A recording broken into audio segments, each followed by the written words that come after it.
I have over 200, yeah. 200 doors, guys. I have more than 200. I have 200 properties. Some of them are like quads and eightplexes. So I probably have closer to, 250, 300. When I was 19, I had $1 million saved in my bank from sports cards. One business, you profited $100 million. 38. Let me do my first fight. 38? So, yeah. You did your first fight here? Yeah. So I was 30. I did my first fight, and I was. What's good, people? Hey, man, listen, man. Welcome back, guys. Welcome back to the Rob Van Harris podcast. And this podcast is focused on helping people to grow. And I'm excited today, guys, because I have a special guest. And this guy that I'm with today, man, not only is he a friend of mine, but he's been in this entrepreneurial world for a while now. Since he was 15 years old, guys, he's been in business. So from 15 to 19, guys, he actually saved up his first $1 million, guys. Since then, he went on to do big things like buy over 400 businesses, guys. I didn't say 4. I said 400. Not only that, one of those businesses has sold over $100 million, guys. And not only has he sold over $100 million, he's actually, I'm sorry, let me take that back. Profited. Yeah. Over $100 million. The man has over 100 doors within his portfolio, guys. None other, man, than my friend, my brother, my man, Abraham Gray. What's up, man? It's good to see you again. and What's up, man? You sold me a lot of those properties. You sold me a lot of properties. That's why I know it's the truth. Yeah. That's why I know it's the truth. They say, do he really purchase one property per day? I said, well, listen, man.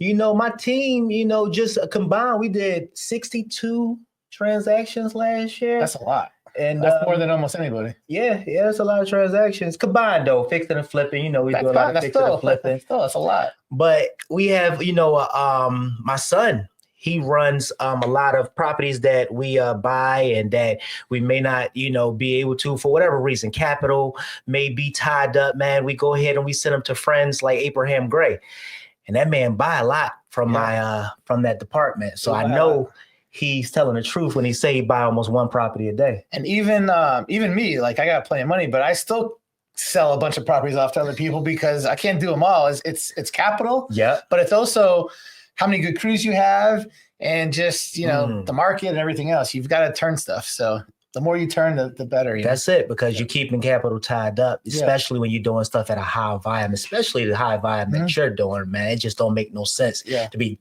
taking down everything that come your way and keep all that capital tied up in those properties, So I have over 200 properties, like rentals, that I keep all the time.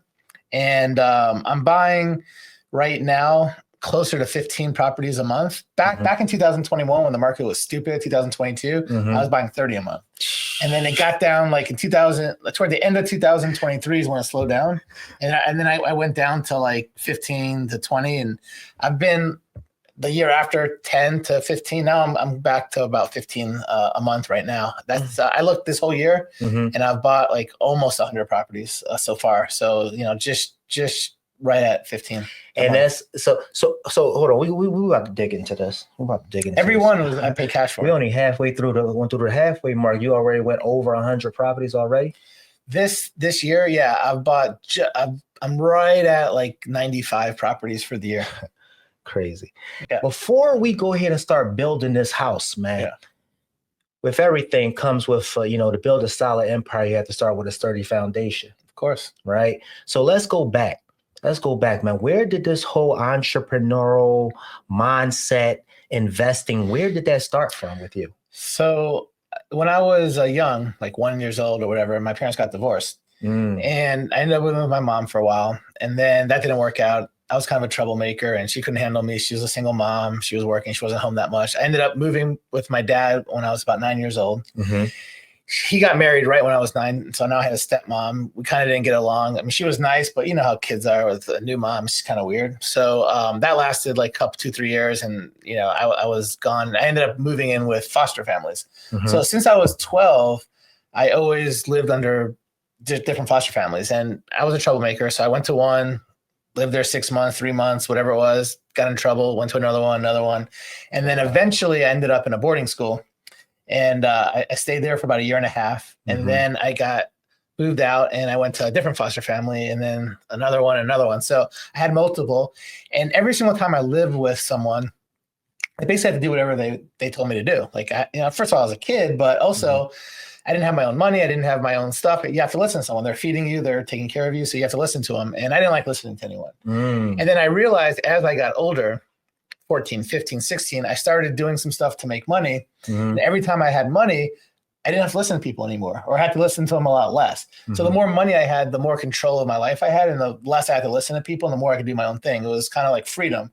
So I just kind of got addicted to being able to make money so I could have my own freedom. And I turned that into a business when I was 15. And then when I was 16, I really grew it a lot, and it just motivated me. I didn't have like any family I was close to. I was never close to my dad, never close to my mom, didn't have any brothers or sisters.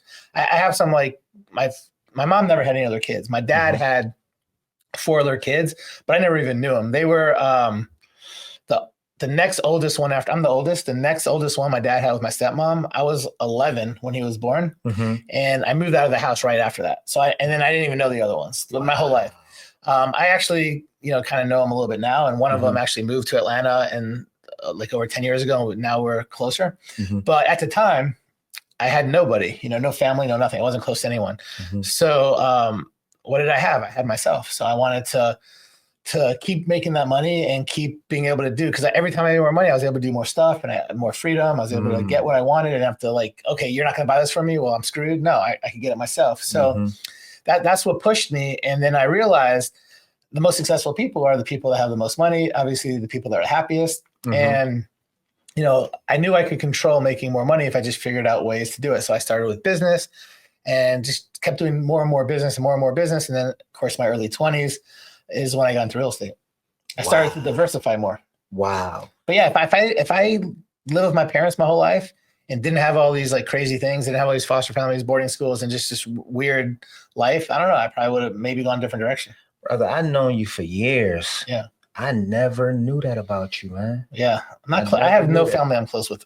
Even to this day, I'm really so different than my family that we're just not super close because we're so different. Well, me too. Yeah. Me too. I'm pretty much the black sheep of my family too. But I grew up with my family though, but I never knew that, foster homes, boarding schools and things like that. I never knew you came from that, because you're such a giver. Yeah. You know what I mean? Like, and I know this personally, like, since I've known you, I think we probably met now maybe 4 or 5 years ago, man. And everybody within our circle and our community know you just to be a giver, man.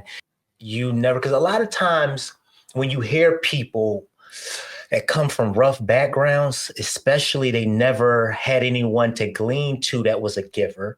You know what I mean? That was a provider, or that was just a person that cared. A lot of them grow up with hardened hearts. Yeah. I just, but you the total opposite. I found a couple of people throughout the years that was, super nice with me, and I really appreciate it. And I saw the difference it made. And then a lot of, I'm very much giving. Like, anyone that needs something, I'm always helping people, always answering people's questions. I go on my way to help people, but some of it is, because I want to help people, but some of it's a little selfishness too. Like, I know the more I help people, the more I get help, right? So what goes around comes around. So I just try to do to everybody what I want done to myself. So that's what I mean by selfishness. But like, yeah, if I know what I like, I try to do the same stuff to every people. And then usually, if I'm an asshole to other people, everyone's gonna be an asshole to me.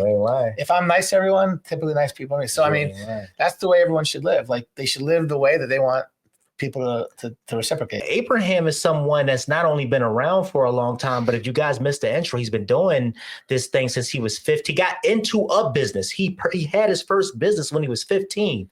And he had it up to 19, where he basically was able to sell and save over $1 million. You know what I mean? And I'm just trying to get into his head as someone that was 15 years old. And I try to take myself back to think of where I was thinking when I was 15 years old. Where did you have the defining moment as to when you realized that you wanted to embark on that wealth building journey? Literally, I started doing a few things to make a little bit of money. And I saw the reward I was getting and how different it made my life. And I was like, man, if this little bit of money is making, this much of a difference, I got to figure out a way to make more money. Mm-hmm. And again, I didn't really have any family. I didn't really have many friends. Keep in mind, I kept moving all the time. So I never had like long-term friends because I never was at one place for a long time. Mm-hmm. So I didn't really have family or friends, and I had to do everything on my own. And that was the one thing that I was able to do on my own that I didn't need other people for. And then when I was doing all this and doing business, I met other people that were doing the same type of business with me. And I just got really friendly with some of the people that were on the highest level of business in the same business that I was in, and hung around them. And I saw the people that were doing good. I saw the people who were doing bad. And I ended up luckily sticking with the people that were doing good. I learned a lot from them. I surpassed them, and, just started learning from people that are even above them as I got to other places. That was going to be really where I was headed next, because he was bouncing around a lot. Mm-hmm. So usually, young men, young women, kids, man, they glean or they mimic what they see, right? It's like one of those things. It's a saying that say, you can't be what you don't see. Right. You know what I mean? 100%. But here you went out here and accomplished great exploits. And it sounded like you really didn't have that person to glean from. How did you get involved in the circle of those people that you're referring to that started to pour into you to help you shape you and mold you into the man that you are today? So the one thing I did when I was 15, that my first business was selling sports cards. And I was able to sell sports cards because I collected them when I was a young kid. Again, I didn't have family, friends. I really like sports. Like football is what saved my life. I love watching football. I love playing football. And I collected football cards more than anything, but also baseball, basketball. And luckily, when I was collecting football cards, it was 1984, 1985, 1986. These were like years of Dan Marino rookie and Jerry Rice rookies. And I would just collect tons. So I had like dozens of all these cards. So luckily, they were worth nothing when I collected them. But back 5 years later in 1989, when I started selling cards, these things were worth $100+ each. And, I bought them for $1 or $2 back, 4 or 5 years ago. So I had a lot of cards that were worth a lot of money. Now, baseball cards back then were mostly crap. Besides a few, special things, but football cards were really expensive. And so we're back, that was like right when Jordan was like second year, third year is when I started collecting. So I had a lot of that. So I was able to cash in and make a lot of money on the stuff I didn't spend. And then as I sold stuff, I would buy more stuff at good deals, and I would learn what everything's worth. And I could look at a collection, buy cards off people really fast, give them an offer, and then sell it. I got really good at knowing values. And when I sold all this stuff, at first it was online mostly. Even, believe it or not, there was online back in 1989, 1990. But I ended up going to sports card shows, and there were, maybe 50 dealers. What made you want to go there, though? Because that was the way to sell more for higher, and also to buy collections. The way to buy collections was to go to shows, because as you set up and sell stuff, tons of people come in to sell you stuff as well. And online, I'm able to sell a lot of stuff, but it was harder to buy big collections because you're just buying one-off things at a time. People have time to research it all. At a show, people bring you a box of stuff or a whole bunch of cards. You make them offer, you show them the cash, they sell it right away. It's yours. So, and I used to go to shows to try to buy and sell, and then I just started getting booths. So once I had booths, the smaller shows had 30 to 50 people. And again, there was always like 2 or 3 people that stood out at every show that made the most money, that had the most people. And I used to hang out with them, and then we used to go out to lunch or dinner sometimes. And I hung around the people that were doing the best, and people that I wanted to be like, really.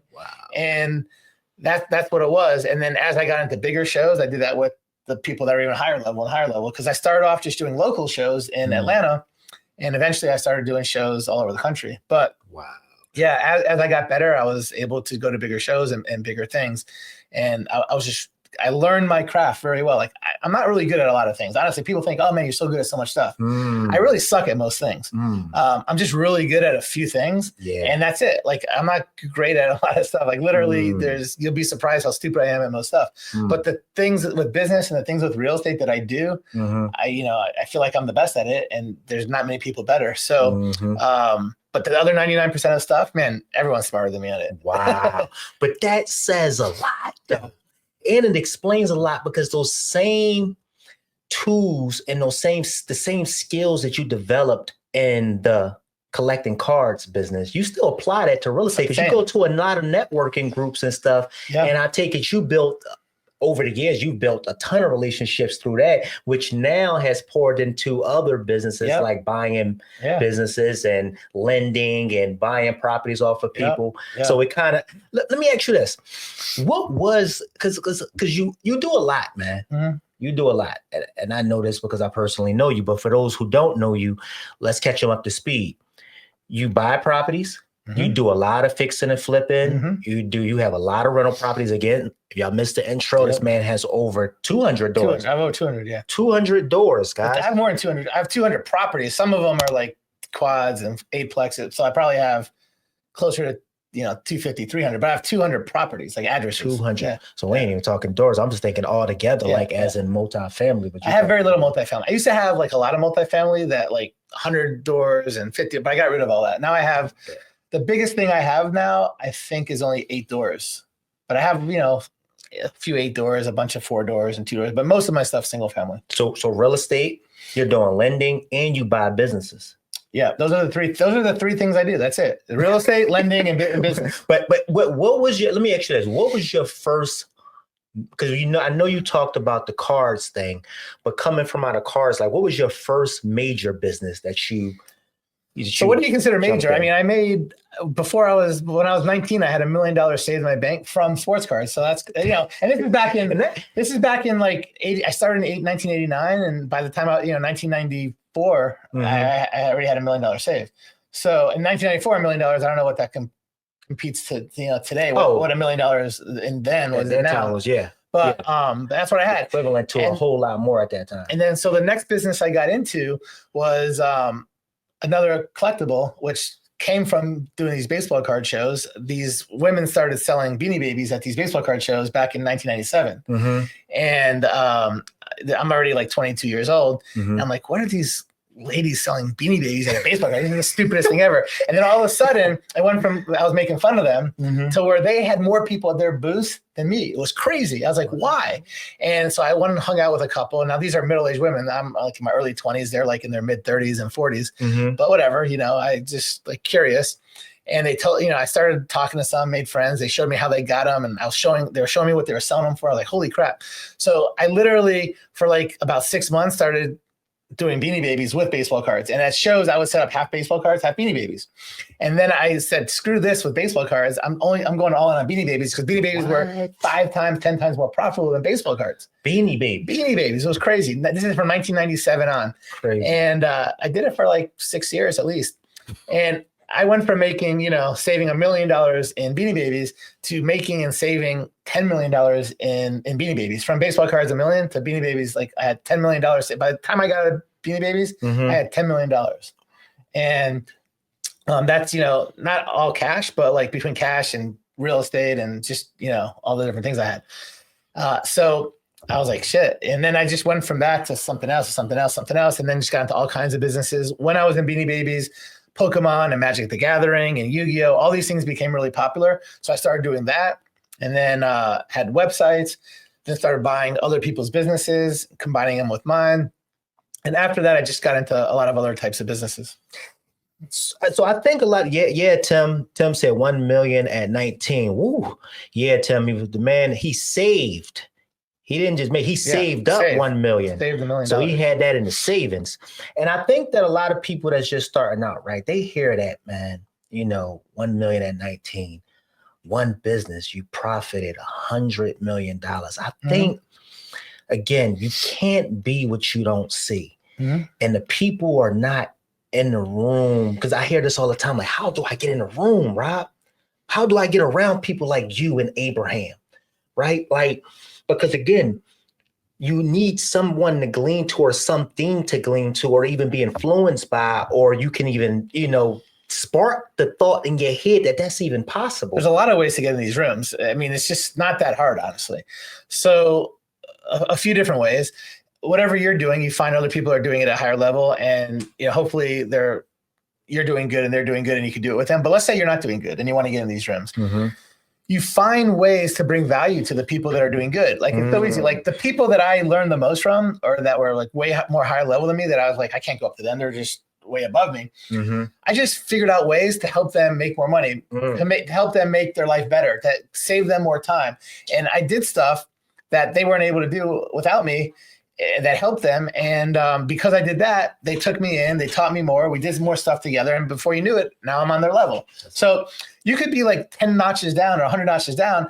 Figure out a way to help people that are, and don't ask them, what can I do to help you? Because that's what most people do. You got to differentiate yourself. If, you know, it's cool to ask people, okay, what can I do to help you? But it's a little bit annoying for the person. They're like, you know what? Everyone asked me that. Like, now I got to think and figure it out. Like, I don't know what you're good at. Yep. You need to figure out what you're good at and what the other person can use. And don't ever ask them what you can do for them. Just fucking do it. Like, just do it. And whatever it is, figure out a way to make them money, figure out a way to save them time, figure out a way to make them smile more, whatever it is.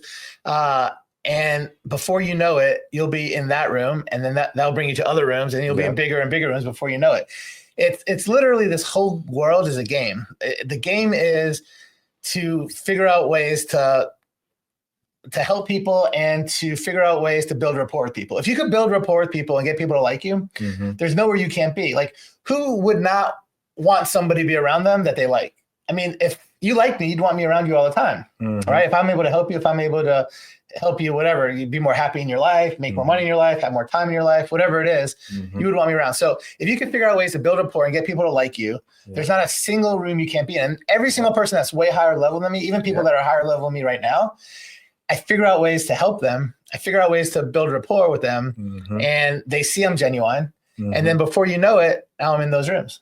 That's so true. Obviously, the next way to get into rooms, let's just say you're not at the same level as someone, so you can't get in those rooms. Let's just say you can't figure out ways to help them and build rapport. The third way to get in rooms is just to join mentorships that have these people all there, and now you pay to get in the room. So paying to get in the rooms is another way to do it.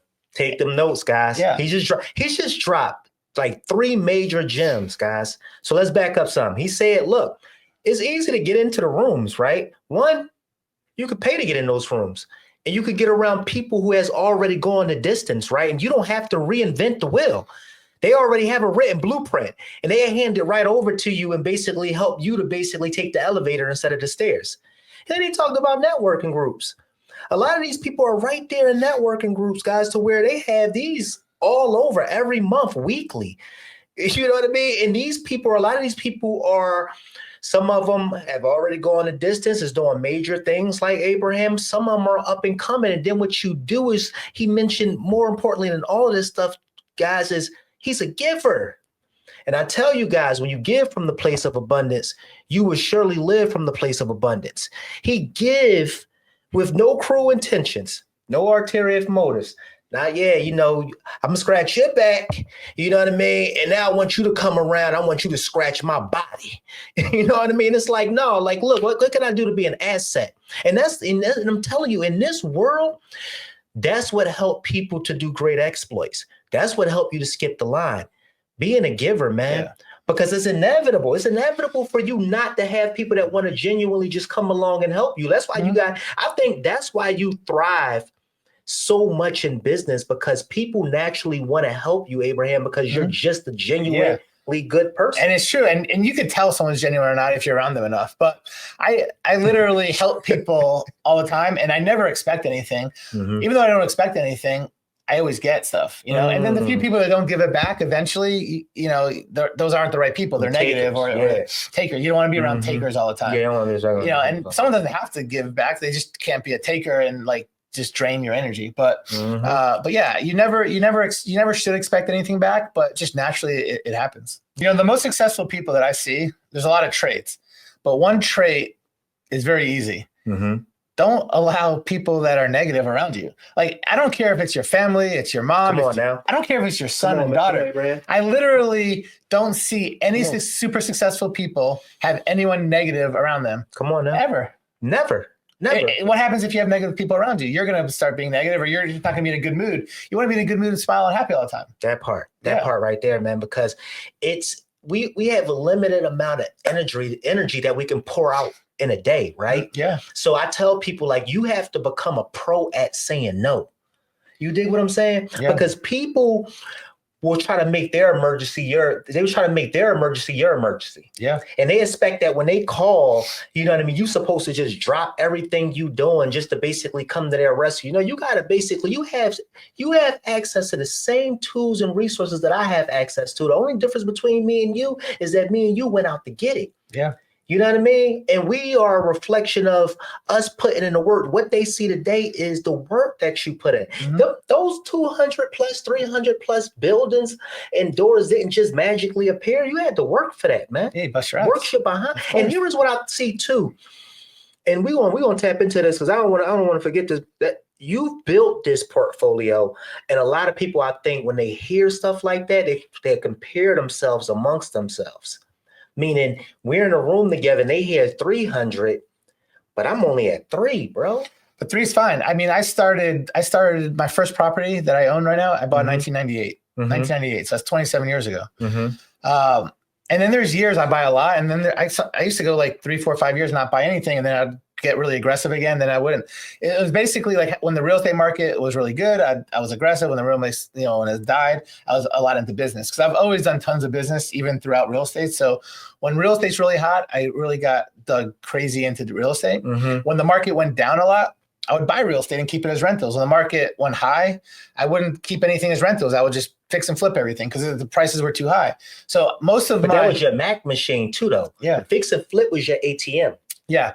I think fix and flip or wholesaling or whatever, even though I never really wholesaled, fix and flip and wholesale is the way to make a lot of money. Come on now. Rentals, I agree. Rentals, no one makes money on. Like I don't make a lot of money on rentals. What I get is I get a lot of good tax write-offs. I get some appreciation. So the homes that I bought 10, 15 years ago, now I'm making money on. But it took me 5, 10 years at least minimum to make any money on them. I didn't make money on them. It drains money. Oh, I'm glad you shared that. So like anyone that wants to make a lot of, if you don't have a lot of money now, you should never buy rentals. I mean, very few. Like there's always gonna be some incredible deals, but for the most part, rentals are not the way to go. Now, once you start making money and you have money, rentals is really good because you could build wealth over time, but not right now. If you need today's money, they're not good.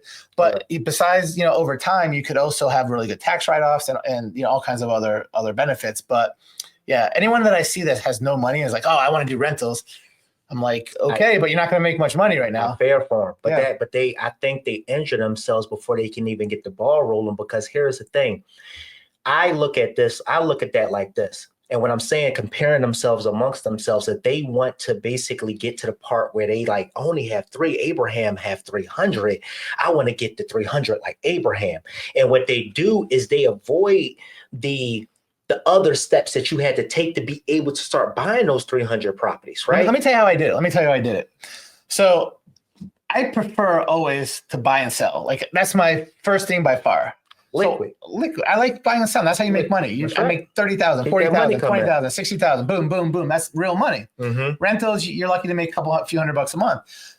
The reason why I have all these rentals is when the market tanked in 2008, 9, 10, 11, I bought crazy amounts of properties and they weren't sellable, but I bought them so cheap that my cash on cash return on rentals was good. So back then I was paying cash for all my rentals and I literally bought crazy amounts of properties when the market was dead.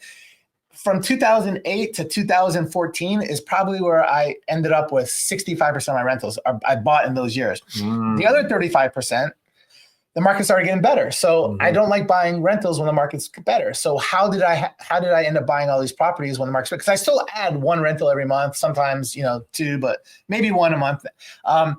But the market was good. I don't like doing it. So how do I do it? I do it with creative financing. I do it with owner finance and sub 2 deals where I have very little entry fees. And typically I'm paying a decent amount more than I would if I was buying a cash deal. So I can't really sell it anyway. So I can't make the money. So those deals, they have low interest rates, they cash flow, and I'm not using much capital. That's how I got a third of my properties. Over a third of my properties were that way. The other 2/3 were when the market was low.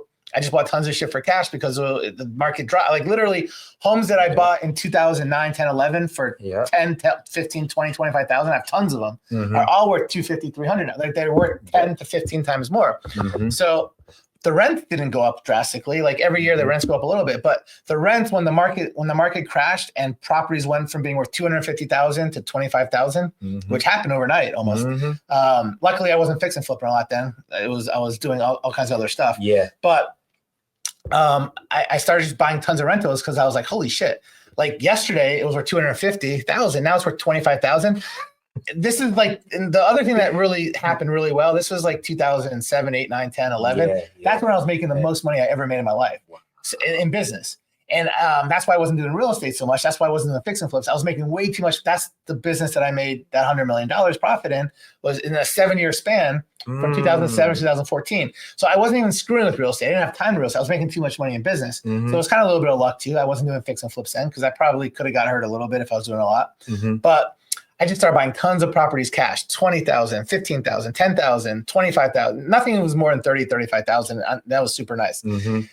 They're all worth 10 times more now, but they were worth 10 times more in 2000, 5, 6, 7, and they just tanked. So it didn't make sense to me. I never saw properties drop that much in my life. So I came in right after that. So literally every single month in my bank account, I had another $1 million in my account. This is like 2011 is the year I bought the most properties. 2011 is the year I made the most money. And every single month I had another $1 million+ in my account. I'm like, what the hell do I do with this money? So I had a friend that I learned a lot from in business. He's like 20 years older than me. And he was big in real estate. He's like, bro, like the market's like stupid low. It doesn't make any sense. It's just going to go up like 10 times again. It's just a matter of waiting it out. But rent haven't gone down much. Like you can still rent stuff for the same. So I was buying stuff for 15, 20,000, renting it for 900, 800, 1,000, which is crazy returns. And I didn't have time to do it. So I gave my friend every single month $500,000 or $700,000. I was like, look, just buy whatever you can buy and we'll go partners on it. You're buying it, you're getting the good deals. I'm coming up with the money. You just pay me interest on the money on your half. So like he would buy everything and we split it. It would be 50% his, 50% mine. I would loan him the 50% of his money. He'd pay me interest on it. But I didn't have time to buy the stuff. And that's all he was able to do. So he paying you interest on his half. Plus you guys are 50. And he had no money. He had no money in anything. He was using all my money. But I wouldn't have been able to buy the deals. I didn't have the time. So he was able to buy the deals. And we ended up with spending, $4 or $5 million that ended up being worth $40 million now. But unfortunately, we sold a bunch of stuff 5, 6, 7, 8 years later for still 4 or 5 times what we paid. But now it's worth 10, 15 times. But I still have a lot of that stuff. That's a lot of the stuff I still have. That's how you accumulated over all these years. Wealth. Yeah, over crazy 300 doors. Here, check out this question. How do we get there or to a place where we can start investing if we don't have I just gave you 2 ways. If you were listening in the last 5 minutes, I just gave you 2 ways you can do it without having any money. Well, I just told you about my friend that didn't spend any of his money. What was he good at? He was good at finding deals. He was good at finding deals. And guess what? At the time, I had a lot of money, but I didn't have any time, and maybe I wasn't good as good at finding deals.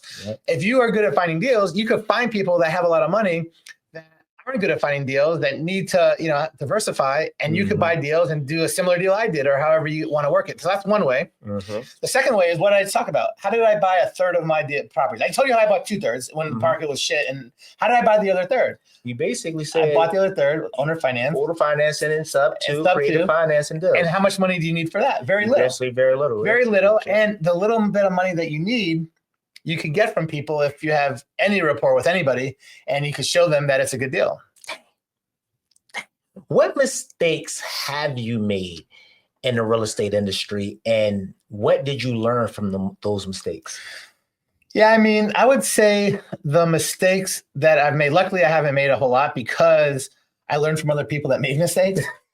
No, I literally, when I got into real estate, this guy that I was just telling you about that was 20 years older than me, he showed me a lot about real estate. A lot of the stuff I do is based on what he did and the mistakes he made. But what I would say is you can't over leverage yourself ever. I never really did that much, but I've seen so many people do that where you have even people that have a lot of money, if they buy more than they could handle at a time, that's a big mistake. So I've done a little bit of that with certain things that, bit me on the ass, because like if stuff comes due, you use all your money to buy these good deals because you think they're good deals. And then all of a sudden something happens. Now you don't have any extra cash to, for the holding costs and all this. So that's a big mistake.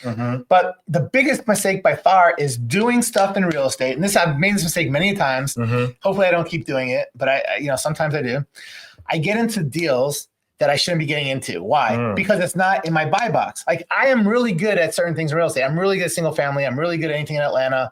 I'm really good at, creative deals in Atlanta, but I'm not really good at multifamily. I'm not really good at RV parks. I'm not really good at just different parts of real estate. I have a lot of commercial and I have a lot of, but I'm not really good at that. That's not my expertise, right? So sometimes I'll go and I'll buy something, a resort or a hotel, and I'm like, why the hell did I do that? That's not my buy box. My buy box is single family, townhomes, condos within 50 miles of Atlanta.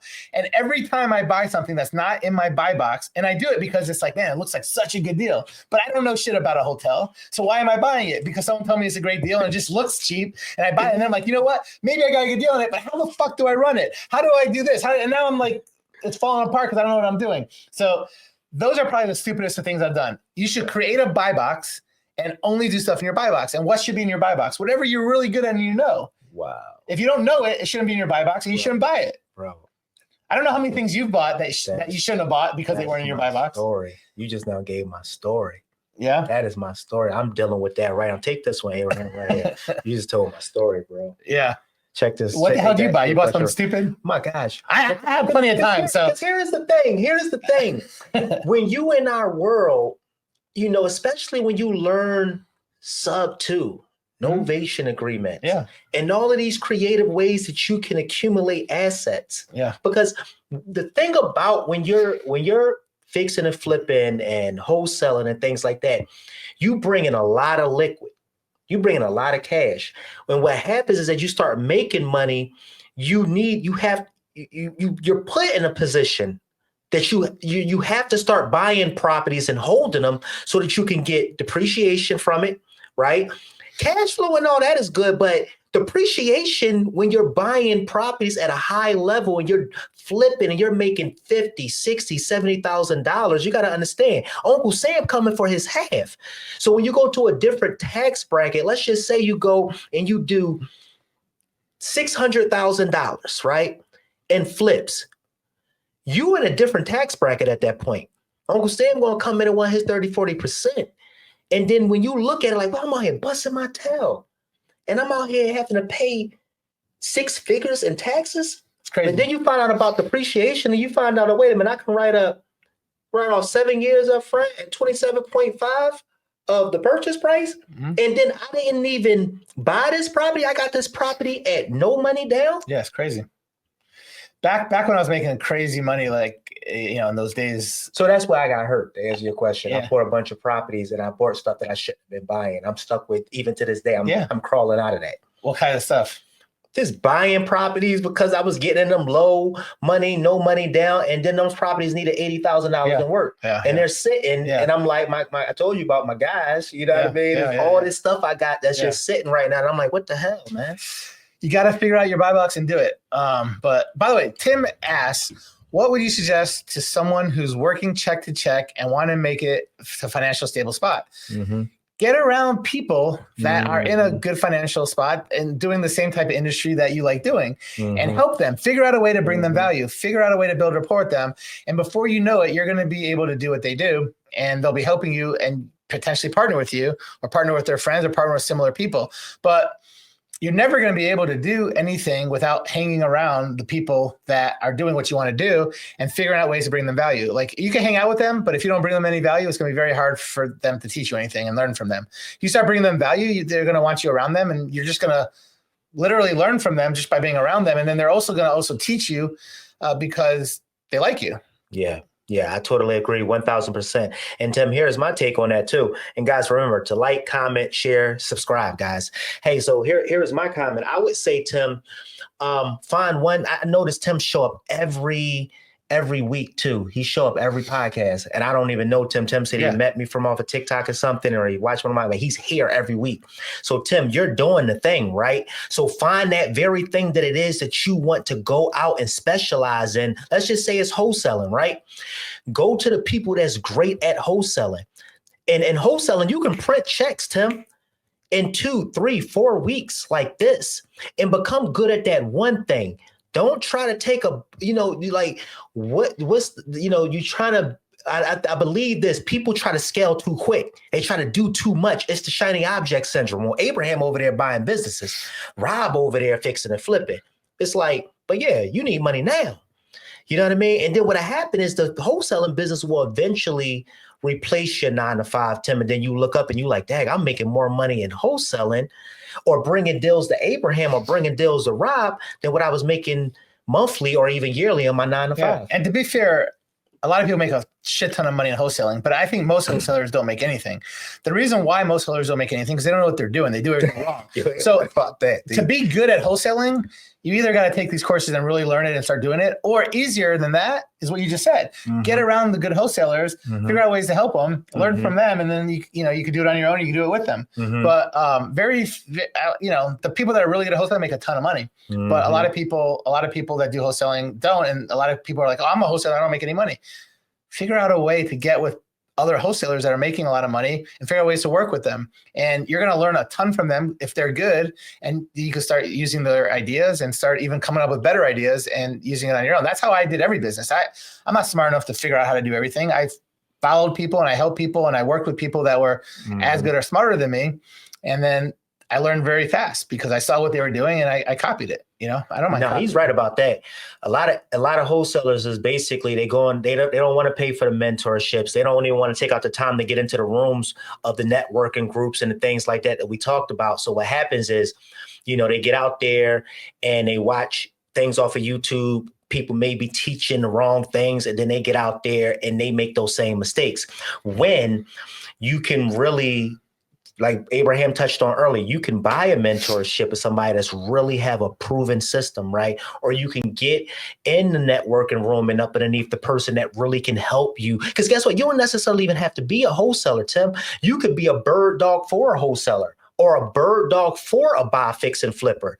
And all the bird dog is doing is just basically riding abandoned properties, you know what I mean? Or getting connections or connecting with wholesalers and then connecting with end buyers like me and Abraham, who's willing, ready, and able, people who really have the money that can buy those properties. And all the bird dog is doing is just saying, here is the lead. And again, even going back to bird dogging, some bird doggers, the best bird doggers, are going to make a lot of money, but most bird doggers don't make shit because they don't know what they're doing and they don't do it right. You know what I mean? You still got to know what you're doing. Still got to know what you're doing. Is it beneficial to use a real estate agent to help you sell a property, or is it more beneficial to sell yourself? So yeah, I mean, I recommend if you know how about the real estate industry, or you have somebody in your arsenal that knows how to get it done, then you basically deal with that person, your friend or a family member that basically get it done. But I'm going to leave the professional stuff to the professionals. I would recommend using a real estate agent. So here's my answer to this. So there's two types of reasons why you're going to sell a property. There's two reasons why I sell a property. There's two reasons why you sell a property. One is because you fixed it up and it's nice. You use a real estate agent all the time for that. The other way is you have a property, but it's not fixed up and you can't put it on the MLS. You don't use a real estate agent. Find a wholesaler, a bespoke wholesaler that has a big buyer's list and sell the property. So my answer would be, if it's fixed up all the way nice, 100% use a realtor for all those, because you're going to get the biggest amount of people that want a nice property, and everyone will see it. But if it's not a nice property, I would say don't use a real estate agent for that, because they're not going to be the best person to help you. But go find a bespoke wholesaler, and they might charge very little. They might charge you a few $1,000, $5,000, or just tell them what you want and they keep the difference. But those are the two different types of properties: ones that are fixed up and ones that need to be fixed up. How do you balance that? All those managing all those businesses, all these properties, all this revenue coming in your family life. Yeah. So during the week, I'm basically all business and, go to the gym and take care of my, personal stuff, like personal care and stuff. I like doing that. On the weekends, I'm with my family. So Friday night, I have date night with my wife every Friday night. If for some reason we don't do it on Friday night, we'll switch it. That baby. Pretty much Friday night, Abraham. Pretty much, yeah. I mean, we do all kinds of stuff. We'll go to comedy clubs, we'll go to movies, we'll go to plays, we go out of town a lot, and just travel and do stuff. But yeah, so all kinds of cool stuff. And then sometimes we just go to a park and hang out. We go to dinner all the time. Okay. All kinds of cool stuff. So that's every Friday night. And then Saturday, Sunday, I go to the gym Saturday morning. After that, we'll spend time with the kids, spend time with the wife. Just depends on what's going on that week. We'll go to ball games, we'll go to shows, we'll just do whatever is fun, whatever they want to do. And that's more of the weekend time. And then on the weekend, I still work some, but it depends on what they want to do and what's going on. Sometimes there's not as much to do, and sometimes there is. So they're with me a lot now. Like just over the last 6-12 months, they're with me all the time because they're doing business. So they got the itch to make money. They are started like selling stuff online. They actually like are shipping stuff out every day on eBay. They're selling like shoes and shirts and clothes and all kinds of other stuff. So they know that, you know, that's fun to make a few $100 here, $100 there, but they want to start making thousands or tens of thousands. So now they're like, okay, let me figure it out. So now they're hanging out with me every day at the office, and I bet you they could underwrite deals better than anyone you know. Like they'll tell you what stuff's worth. The 17-year-old and the 15-year-old. Yeah, 17 and 15. They're really good. So I had them just for like a month or two straight. All they were allowed to do was underwrite deals. Come on now. And every single deal I sent them, that if they didn't do it right, I'd show them why. And I'll ask them, well, how did you come up with that? It doesn't make any sense. And then, you know, there's a lot of, you know, details. So a lot of stuff's easy, but a lot of stuff you have to kind of figure out. So the 13-year-old still, for the most part, likes hanging around and doing stuff. Wants to go out. That's your baby girl. But, yeah, it's a baby girl. Yeah. So she's around her mom like 90% of the time. So like when I have the time and I'm around, she always wants to be with me because she's with her mom, you know, most of the time. So she'd probably rather be around her mom if we had an equal amount of time with her, but because she's with her mom all the time, she always wants to be with me when I'm around. I love that. Yeah. Depends on, again, Tim, what you're looking to accomplish, man. Ultimately, what are you looking to accomplish? It's your buy box. It goes back to what I talked about, the buy box. What's your buy box? What's your invest box? What's your lend box? Whatever it is, what do you want to do in life? What part of real estate do you want to be involved in? Yeah. If you want to show people properties and list properties for people, become a real estate agent. Yeah. But if you don't want to do that, there's no reason whatsoever to become a real estate agent. If you want to be a real estate investor, 90% of real estate investors don't have a real estate license because it's a waste. You know, if you want to fix and flip, if you want to have rentals, if you want to wholesale, do not get a real estate license. There's no need for it. I've never had a real estate license. Well, actually, you know what? I think I did in like 1994. I had for like 1 year, 1994, 1995. I just got it just to see what it was. And I was like, oh man, it's a cool thing to do. Such a waste of time. And the shit they teach you is so worthless. Yeah, man. And here's the thing, man. I am a licensed real estate agent, Tim. Right. I am a licensed real estate agent, and I don't utilize my license at all. And I'm still top like 10 real estates and out of like 300 agents. You sell your own stuff. But I sell my own stuff, but I don't sell it. So, okay. So Jair is an agent. My wife is an agent. Most of the properties we buy, 80%, maybe 85% at this point, are all agents who bring us their deals. Yeah. Right. So what I do, a lot of those agents just represent us. I'm just representing acting on behalf of my LLC as a buyer. I'm not acting as a licensed agent. People think that you have to. So Tim, you don't have to get a license to buy real estate. You don't have to get a license to wholesale real estate. I buy a lot of real estate, not as an agent, not as a realtor, as a actual investor. But yet and still, you see outside, I'm right outside this office. I'm still like top 10 because I sell a lot of my own real estate too.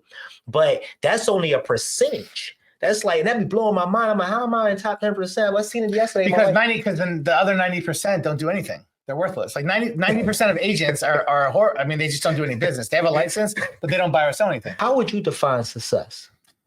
Easily. There's only really one way to define success. Your happiness. That's it. Come on now. It's your happiness. Because you can have all the money in the world. If you're not happy, what's the point? You can have no money and be happy as fuck. And those people are way more successful than the richest people that aren't happy. But ultimately, the more money you have, the easier it is to be happy, right? So money does lead to happiness most of the time. But if you make all the money in the world, you're not happy, you're a loser. So happiness is 100%. The only reason why people make money is because when you make money, you could buy the things you want. You could buy the time that you want. You can do all these things you can spend more time with your kids. You can spend more time and that's what makes you happy. So the money gets you to be happy because of those things. But if it doesn't do all that stuff, it's worthless. I was in here with Keshton a few weeks back, and we was talking about this, and I was like, for the most part, if you get in the room with really successful people, not just people saying this stuff, but people who actually have touched certain levels, usually it's within the realm of the same thing Abraham just touched on. Happiness, fullness, wholeness. Because what's the point of making it all the way to the mountaintop and you there by yourself? You in a big house and you alone. You got the hottest car and you have nobody to ride with you. You have the sharpest suits and you don't even have nobody here to tell you look sharp. You there, you lonely, you broken. And that's the part about missing a slice out the pie. Wholeness is a complete pie, guys, because if you basically rich and you successful and you wealthy, but then you lose your health in the process, and then you're in the hospital bed having to spend that money to basically stay alive, what was it all worth? Because come on, guys, like we talking about wholeness here. We talking about living a full life. That's why I say we not just focus on building up people bank accounts or talking about building up your business. We want to build up the overall man in one man. Because here's the thing, most of the people live wrong because they think wrong, guys. What's the story behind the flops, Abraham? The flip-flops, so I do tons of martial arts. Okay. So, and when you do martial arts, you go to the gym and you always have to have flip-flops because you can't go on the mats with shoes and everything else. Mm-hmm. And it's just really easy and it's been comfortable. And I do a lot of martial arts, so it was just easy. The boy can fight. Yeah. And I be saying put people in the And so I'm naturally in flip-flops a lot anyway. And there was once where I left the gym, right? And I left the gym and I went to go buy this person's business. And I took pictures like getting the keys and with the business and everything else. And so one of my friends texted me, they're like, bro, you know you're wearing flip-flops. It doesn't look professional and all that other stuff. And then I had a few other people afterward like, damn, you did this deal on flip-flops. And then I was like, you know what? I just started doing deals with flip-flops. I was like, screw it. And then from then on, that was like 4 years ago, I really just only wore flip-flops. But it was really just because people started talking a lot when I started posting stuff by mistake. I was wearing flip-flops. I was like, screw it. And it was just kind of like, people noticed it more. I'm telling you, you ask anybody in Atlanta, Georgia, I'm talking about any investor, anybody that's out here, you know what I mean, just doing real estate. You ask the man with the flops, the 100 grand man with the flops. Everybody gonna say Abraham. Abraham. Look at Nelson. Nelson's my boy. That's my guy right there. Man. I was like in the 270s for like, I was just not having a healthy life. And I got all the way down to 185 pounds. So that was like an 85-pound loss and just felt a lot better. I'm back to the 225s, 230. But he was like, how do you do it? When was this, Abraham? This is back. So I played poker for like a couple years, like all the time. I quit my business and just played poker. This is like 2004, 2005. So over 20 years ago. But I used to play every World Series event, every World Poker Tour event. And I was actually ranked in the top 10 in the, in the WPT, which is always was on the travel station. And I used to cash in more than anybody else. I've been on a bunch of final tables. But after 2 years, that's where I gained all my weight. I literally played poker and sit on the tables all day long. And it was really fun in the beginning. And then it became a job. And I just was eating all the time, not working out, not moving around. I gained a lot of weight. Then I left and I came back, started doing business again and started getting healthy again. But it's a weird life. I mean, it was fun, but it's only fun for so long. And then I got back and I got into martial arts again. I started losing weight because of that. And then I was like, you know what? I had a goal to fight. And I'm already like at 37 years old, but I wanted to like start fighting. I wanted to do a cage fight. And I thought it was cool. I used to watch the UFC. I was like, man, this is cool. So, and this is when everyone retires when they're 37. So I started working out a lot and started doing tons of martial arts like every day, multiple times a day for like a year and a half. And then a year and a half in, I'm like, all right, I'm 38. Let me do my first fight. 38? So, you did your first fight, Abraham? Yeah. So I was 30. I did my first fight, and I was, before I started that martial arts, I was 270. I got down to like 240, 230 because I was doing it a lot. But I didn't want to fight as a heavyweight because those guys are monsters. I'm 5'10", and these monsters, they're 6'4", 6'5", and they hit you, you're gonna get hurt. So I'm like, I can't fight as a heavyweight. So I'm like, what's the next weight class down? It was 205 pounds. That was light heavyweight. I'm like, all right. I'm not fighting a heavyweight. I'm going to get down to light heavyweight to fight. So my goal was to get down to 205. So I busted my ass, did everything else. I got down to 205, did my first fight, and I lost the decision. But it was a fun fight. And I fought someone that was like 22, 24 or something like that. Wow. And he was actually also 205, but he was 6'4". But it was a good fight. And then I was like, you know what, man, this 205 is crazy. I need to get down to 185. I need to get down to the next weight class. The next weight class under 205 was 185. I'm like, holy shit, I'm going to do it. So I like 8, 9, 10 months later, I got down naturally to 185 and then I started fighting at 185. So I had 6 fights. And my first From 38 to 106 fights. 38 shit. I quit when I was like 40, 41. And then I got back and fought a few more times when I was like 44, 45. Probably like 44 maybe. So I ended up. It's never too late, guys. No. 38. It's crazy. It's not too late. So I ended up winning 2 and losing 4. I was 2-4. But wow. But they were all close fights. One I got knocked out. But besides that, they were all close fights. I did get knocked out once. And it was the one I was in the best shape of my life. It was the best shape. And I got caught.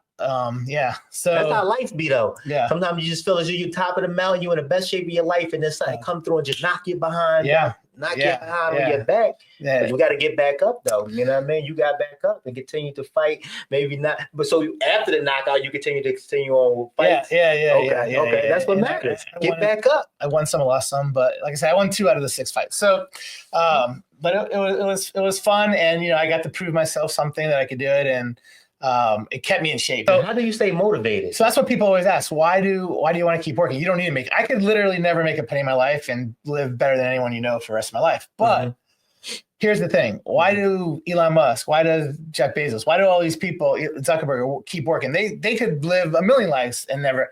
It's because as soon as you don't progress in life, you lose. You just don't feel good about yourself. When you don't feel good about yourself, you start getting depressed. You can see that a lot of people after they retire, after they quit making money they want to retire because they want to go on the beach and do this. And then a lot of them they go downhill fast. They look so good. And then all of a sudden, like 4 or 5 years later, they look like they aged 20 years. You ain't lying about that. Because you have to feel progression in your life. Yeah. You have to feel that you're accomplishing something. You're helping people, helping yourself, helping your family, just doing stuff. So I don't think you're working to necessarily make money, although if you're not making money, you're not going to do it because that's the proof of concept that it's working. But if you're not progressing and you're not making more money, you're not doing stuff, helping other people and growing, then you might as well die. Like that's why all the richest people keep working. They don't need the money. But they would feel so shitty about themselves. Ain't lying about that. What books, podcasts, audios that's impacted your life? See, no one ever believes me. So I've never read a book in my life, ever. Not one book ever in my life. Come on, man. I've never read a book in my life. Man. And maybe when I was like in kindergarten, Cat in the Hat. I remember because of the fuzzy cat, the bunny. No, Pat the Bunny. That was a good one. It was so, you feel like the fluffiness. It was kind of fun and cool. But ever since first grade, I've never read a book. Even in school, like when you have to read these books, I never read a book. I would just have someone tell me the Cliff Notes or whatever. But I just never liked reading. But I could tell you all the good books because all my friends are like, oh, this book was great. This book was great. So I know, like, if someone mentions good books, I'll know what they are, but I've never read them. I would rather just someone tell me okay, cool. That was a great book. What was the best part about the book? What did you learn from the book? And they'll just tell me. And now I know instead of reading the whole fucking book, I know what was good about the book. So I know you and your wife work with you, correct? She worked with me for a long time, but now she does her own thing. She got really big into fitness. So she spent a year almost just going through all these courses. So now she's certified, NA, whatever, NASM and this and that. So now she actually trains people. Oh, wow. Yeah. So she has her own gym at the house. We have a big gym at the house and she just has people come over. She trains people every day. And, she does it more for fun than to make money. I mean, she makes a little bit of money, but she really enjoys it. So, there's always all these, all her friends coming over. They're pretty much all females. I don't even see her really train guys hardly ever. I don't know, but she probably specializes in training females. But yeah, she has people she trains all the time. She loves it. That literally, I mean, she would definitely do it for free. I'm sure she gets paid. I don't know. I'll talk to her about it, but she just loves it and she works out herself all the time. She's not in the office with you anymore. No, she's at the gym, working out. Wow. And you're lending. You have a lending company. You're buying businesses. You're flipping houses. You're buying houses. You're doing all this stuff. What's your team look like? It's very small. I'm just very efficient. So I don't have a ton of people I pay money to, but I have a few people that I just pay a lot of money to that are really good, that can do a lot of stuff. So I literally have in my office, I have a big office. We have, decent, I could add tons more people, but I just don't need it. So I have one person that's in charge of really underwriting for loans, for properties I buy. And that's all they do all day. They underwrite all day long, and they deal with all the title companies as far as for loans, the docs they need. And they're the ones that talk to the investors, the borrowers, all that. So that person, they're busy all the time, like crazy amount. Like, that's what they do. Yeah, so it's but you have to be really smart too. Like you can't just do all that stuff unless you're smart. I was gonna say, that's like a TC. Yeah, they do all that together. Okay. And then I have an executive assistant that basically just handles all my bills, pays all the bills, that goes through the mail, that keeps everything organized, that helps with every time we sell something, making sure they give all the information to my real estate agents, to the closing attorneys and stuff like that. So inspired too, man. You literally on all your content and things like that, you're literally a go-giver. I try. You're the same person on social media that you are in life. Like this ain't I'm talking that people know me, man. I'm 100 with it. Like I don't pump fake. I'm raw and uncut with the way I carry myself and things that I display on social media. This man really is a go-giver. That's why we get along so well. We're similar. We're very similar. To the core, man. And it's just like, dang, like how nobody gonna support you and all you do is support others. Somebody said, what should I do to renovate? What type of renovation should I do in a house to bring it more value or to add more value or something along those lines? I've seen that question. Guys, you need to go ahead and renovate the house. It's not like you can do the bathroom but not do the kitchen, or do the kitchen and not do the bathrooms. Like, just get a good contractor who can go in there, renovate the house, do it right. You know what I mean? And 100% true. And I'll even go a step further. What you do, and this will answer even the last question, so how do you determine the value of a property?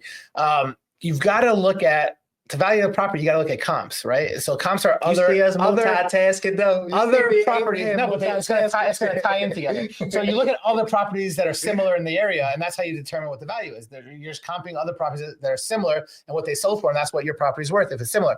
So what you do is, when you renovate, I do the same exact thing. I look at all the properties that just sold, and I look, okay, were they totally rehabbed and nice? Were they like halfway done? Were they like rental grade? Do they have new floors? Do they have new paint? And I renovate my properties based on the other properties in the area, what they look like, because I'm not going to make my house pimped out if every house that's sold lately is like rental grade or worse. It doesn't make any sense. So it's 100% you should renovate the whole house, but you got to renovate it to match the other houses, or else you could also be over renovating or potentially under renovating. That part. And right now, this is not the market you want to do that. This is not the market you want to over renovate a house. You know what I mean? Because let me tell you something, man. A lot of people are playing the sideline. It's a lot of fear in the air right now, and people are not buying the way they were maybe 2 years ago this time, guys, in summary. They're just not. Hey, man, let me ask you this question.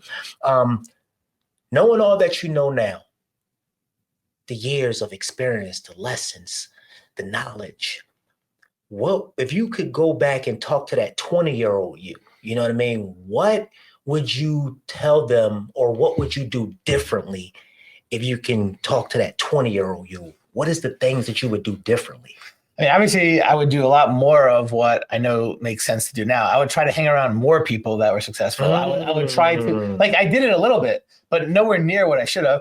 I would try, I would figure out what I really want to do, create that box, whether it's a buy box, sell box, lend box, life box, wife box, husband box, whatever it is, and really focus. Like set what you want to do and make sure that's what you do. Like, don't go outside of it, because almost every single time I go out of whatever it is that I want to do, it doesn't matter what part of my life it is, and I know what I want and I do something different, it always backfires. So I would say just make sure you stick to what, because whatever you think you want to do and know and do, that's what you should do. Like, yourself. So don't second guess yourself as much. Find as many good people around. Like there was a time I hung around good people and bad people, and you just got to get rid of all the bad people. Like, you can't be around any of them. Literally, it doesn't matter who it is. Don't let who it is. That's it right there. That's it right there. It's just going to bring you down and make you happy. The other thing that I would say is you've got to always do what's going to make you feel good about yourself and feel happy. So what I'm saying is, let's say you're married and your wife's like, I want you to spend, 20 hours a week with me. If you need to only spend 10 hours a week with her, that's what you need to do. So I literally had a time in my life when I was younger, right? And this is a suggestion when I'm younger. I got with my wife. I've been with her for 28 years now. So in the beginning, when we did have arguments, the biggest arguments we had were, you don't spend enough time with me. That was the biggest argument. And I was able to, and most of my friends that split up, get divorced, it's the same problem. Like, oh, my wife always wants me to spend more time. I always want to spend more time with her. And I said, you know what? I don't have that problem anymore. I had that problem for a few years, but now I don't have that problem anymore. My wife is cool with the time I spend with her. How the hell did you pull that off? So I told, it's a quick, fast story if you have time for a couple minutes. Man, come on, man. We talk. Look. Listen, there's no time. This right here, this is an intimate session. When I'm doing these right here, this is intimate right here. And I want to be totally full, like alert and aware as to this conversation because I appreciate the time we spend together. So let's break bread. So here we go. So I told my wife came to me, one of these arguments, she's like, you just got to spend more time with me. You're only spending, 10 hours. I'm making up numbers here, but you're only spending 10 hours a week with me. I really need that 20 hours. I'm like, why do you want me to spend more time with you? Why do you want me to spend that 20 hours with you? Because man, that 10 hours we spent together is so good that like, I need more. I need that 20 hours because it's so good. I'm like, you know what? The 10 hours that we spend are so good because I have the time to go to the gym. I have the time to spend time with my friends. I have the time to do my business. I have time. And because of that, I feel so good about myself that I am able to like spend all that 10 hours just focusing on you. And I don't have to look at my phone. I don't have to do business. I don't have to do it. It's just focus on you. But if I end up spending 20 hours with you, and I'm fine to do that if that's what you need, but I'm going to have other things on my mind because I didn't finish all the work I wanted to do. I didn't hang out with all the kids, with my friends I want to do. I didn't spend the time getting that extra massage or being in that jacuzzi or in the sauna that I needed to do. So I'm not going to feel as good about myself. So if I don't feel as good about myself, the 20 hours I spend with you, they'll be good, but they're not going to be anywhere near that 10 hours where we just have the best time. We'll have okay time, but I'll be a little bit distracted and I won't feel as good about myself. So do you want me to spend that 20 hours with you? Because I'm fine to do that. I just want you to know ahead of time what that's going to look like. Or are you okay, good with that 10 hours? And I said, whatever you want to do, babe, I'm happy and I'll do it, you just let me know. And then she's like, all right, let me think about it. The next day she comes back to me. She's like, no, let's just keep the 10 hours. I'd rather have the 10 hours quality time where you're focused on me, I'm focused on you, and we have the best time. You feel good about yourself. You've done everything you need to do for yourself. Because if you don't do everything you need to do for yourself, how the hell are you going to be able to do shit for other people? So that just broke it down and made her understood that. And then the next day, so that lasted. And, every few years, and once in a while, she'll be like, oh, you want to spend more time? I'm like, remember that conversation we had, years ago? What do you want? She's like, no, let's just keep it the way.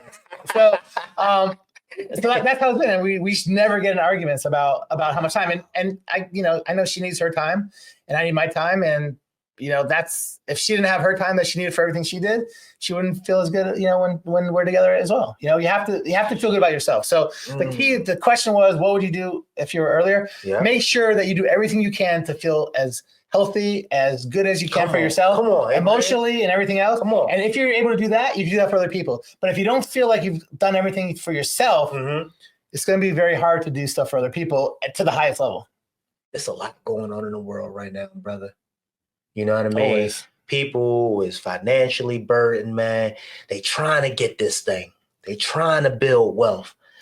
Some people, like my man said, they say they're trying to do it, but you know what? I've had so many people call me, be like, can I come to your office and do this with you? Do that, or can I call you at this time? And can I call you at 3:00 tomorrow? And then they're like, oh, I need to reschedule. I'm like, bro, I'm doing this shit for free to help you, and you're trying to reschedule or not come. Like, you don't give a shit. Like, you're just making believe like you want to be successful and help yourself, but you ain't doing shit. You're just, and that's how almost everybody is. How many people are like, can I pick your brain for a second?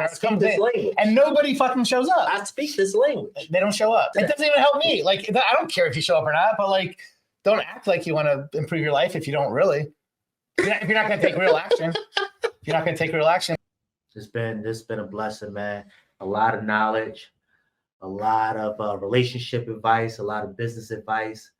A lot of just great gems was dropped on the day, man. And I appreciate you coming through, man, and hanging out with me, man, in the studio, man. I appreciate this, man. You owe me a few more properties. I do. What's next for Abraham Gray?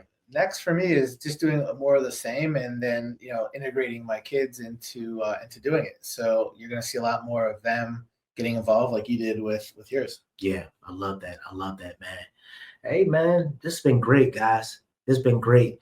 Another episode, man, of the Rob Van Harris podcast, guys. You already know what I always tell y'all, man. Let's continue to go and grow. I see y'all on the next video, man. Let's get it.